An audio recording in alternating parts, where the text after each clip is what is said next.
여러분 반갑습니다. 반도체 오빠 천마쌤입니다. 이제서 이제 마지막 방송 시간 다가와 가지고 마지막 방송 올리고 천마쌤도 쉬도록 하겠습니다. 토요일이라서 상당히 좀 여유롭고 좋네요.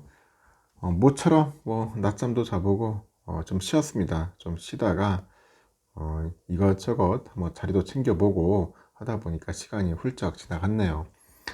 날은 따뜻해요. 따뜻하다 보니까 몸이 좀 축 처지더라고요.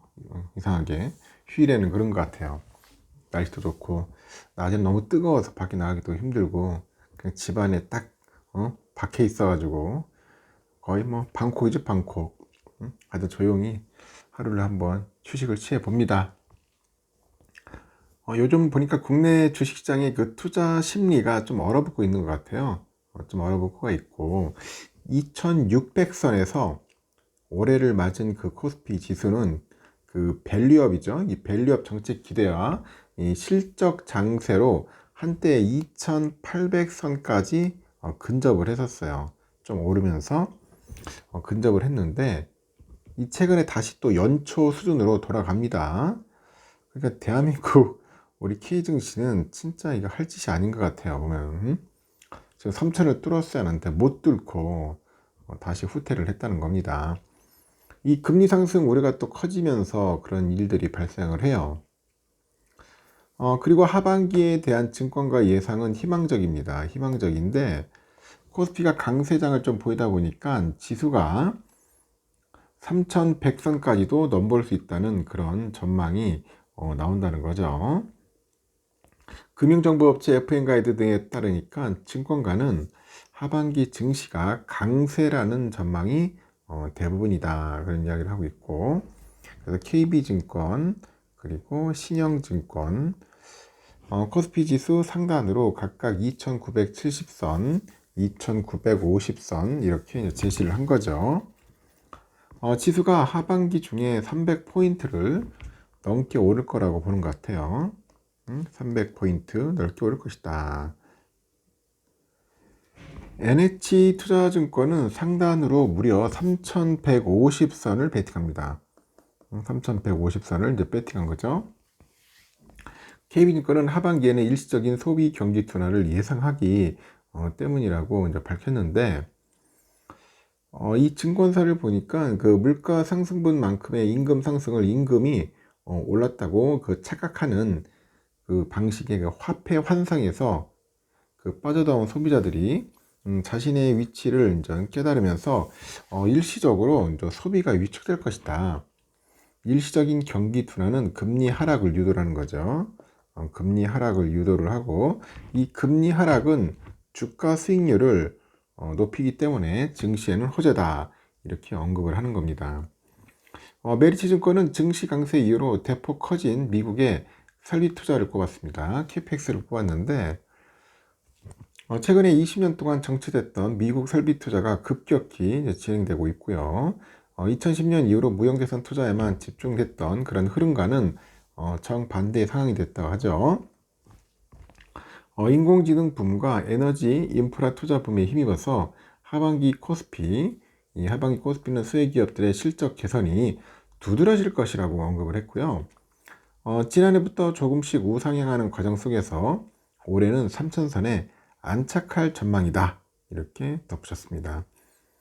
그 신영증권에서 보니까 정부의 밸류업 프로그램 영향으로 지수 하방이 단단해졌다 강조를 하고, 주가 순자산 비율 PBR이라고 하는데 PBR이 낮은 가치주들의 주가가 동반 상승했기 때문이라고 합니다.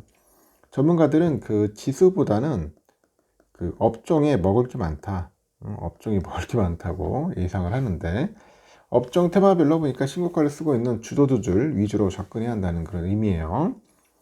애널리스트들이 모아서 꼽은 수혜주는 밸류업 관련 주입니다.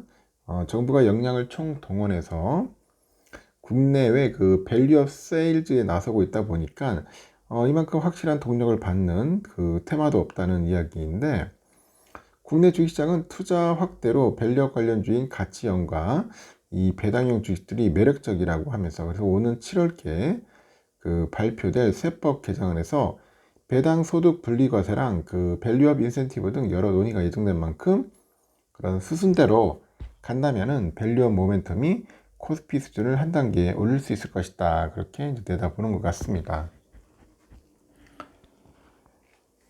그래서 그 하반기는 밸류업 효과가 그 크게 미치지 못한 중소형주를 이제 보ян다는 거죠. 중소형주. 그 중소형주를 주목해야 한다. 그렇게 언급을 합니다. 상반기는 금융과 자동차 지주 중심으로 두루 나타난 첫 번째 국면에 그 가운데서도 금융주가 유독 힘을 받았던 그 두 번째 국면이 있었다고 합니다. 하반기의 세 번째 국면은 정책이 입법 단계에서 더 세부화하는 만큼 그 밸류업 관련 투자의 난이도가 더 높아질 것이라고 이제 설명을 하네요.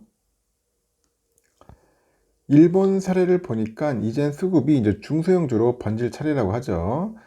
클래시스, 뭐 휴젤, 그리고 재룡전기, TNL, 휴메딕스, 하이루코리아 최대 주주 환원의 긍정적인 기업이라고 부른가 봐요. 뭐 한진칼, 빙그레, 나이스평가 정보 이런 걸 권하는데 증권사에서 추천하고 권하는 종목들은 좀 조심해야 할 필요성이 있어요. 보니까 잘 안 맞더라고. 자기들이 권유를 해. 추천을 하면서도 알고 보면 나중에 보면 뒤에서 이제 막 공매도 때이고 막 팔고 있어요. 엉뚱하게 하고 있더라고요. 이런 거 보면 참 이 증권사들 문제가 심각합니다. 응? 그리고 증권가는 11월 5일로 예정된 그 미국 대선은 증시의 위험 요인 중 하나로 보는 것 같습니다.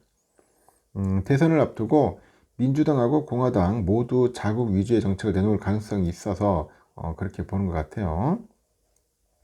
내부의 결속을 위해서 대립각을 세우고 있는 국가들과 경제적, 정치적, 군사적 갈등을 끌어낼 수 있다.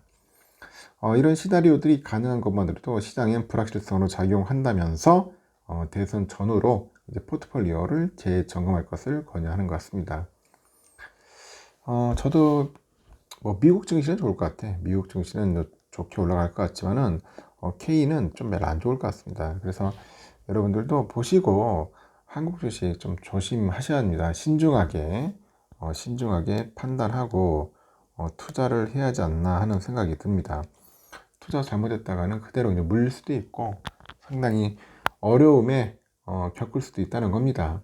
여러분에게 겁을 주려는 게 아니라 지금 우리나라 그 정신을 알잖아요. 그 국장 탈출은 뭐 지능순이다 뭐 그런 이야기까지 나오고 있던데 진짜 신중하게 하셔야 할 것 같습니다.